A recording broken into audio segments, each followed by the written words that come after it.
Welcome to my channel. आज हम लोग जानेंगे कि एक इक्विलैटरल ट्रायंगल के सारे एंगल 60 डिग्री कैसे हैं। तो उसका एक्चुअल में प्रूविंग क्या है कि एक इक्विलैटरल ट्रायंगल्स के सारे एंगल 60 डिग्री ही आते हैं। तो चलिए हम लोग स्टार्ट करते हैं। तो सबसे पहले हम लोग एक इक्विलैटरल ट्रायंगल बनाएंगे। ए, बी एंड सी। मैंने एक इक्विलैटरल ट्रायंगल बनाया, साइड ए और बी एंड सी। और हम लोग जानते हैं कि इक्विलैटरल ट्रायंगल के आपस में सारे साइड इक्वल्स होते हैं। तो A B equals to B C and B C equals to A C. ये हो गया। हमें अब प्रूफ करना है तो हम लोग गिवन लिखेंगे। पहले गिवन हमारे पास क्या है कि A B C is an equilateral triangle and AB is equals to BC is equals to AC. AB equals to BC and BC equals to AC.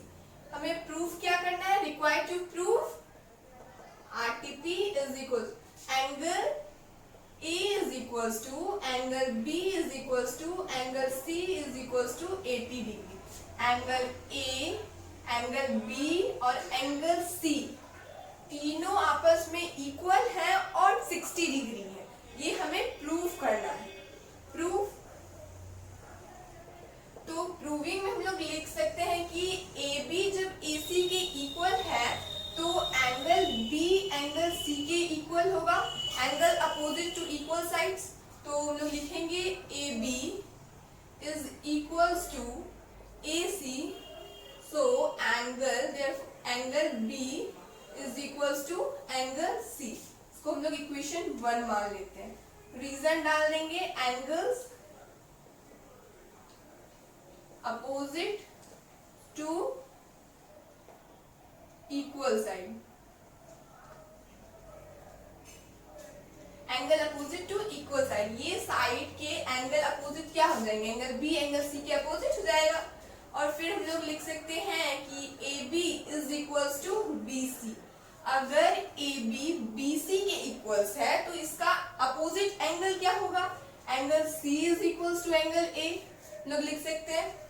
तो angle C is equals to angle A. इसको हम लोग equation 2 मान लेते हैं। Reason इसका भी होगा angles opposites to equal sides। ये हो गया। अब हमारे पास दो इक्वेशन हो गया। हम लोग लिख सकते हैं फ्रॉम इक्वेशन 1 एंड 2।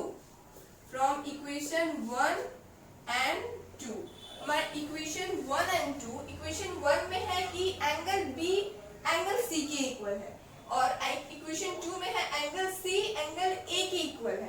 तो हम लोग इक्वेशन 1 और 2 के अकॉर्डिंग एंगल ए को एंगल बी के इक्वल लिख सकते हैं। तो हम लोग लिखेंगे angle A is equals to angle B is equals to angle C. And we know that the sum of the angle of triangle is 180 degree.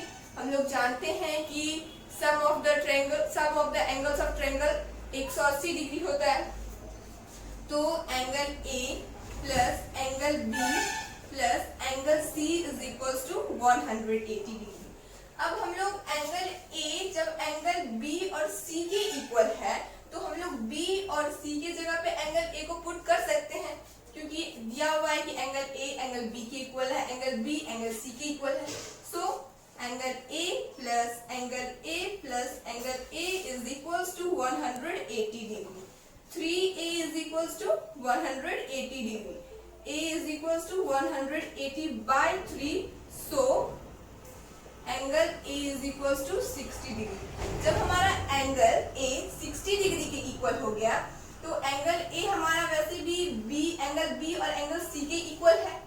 तो angle A is equals to angle B is equals to angle C is equals to 60 degree. Proof लोग लिख सकते हैं जब angle A 60 degree हो गया तो B और सी ऑब्वियसली 60 डिग्री होगा, क्योंकि एंगल ए के ही इक्वल बी और सी है। सो ये इसका एक्चुअल में प्रूविंग है। Thank you.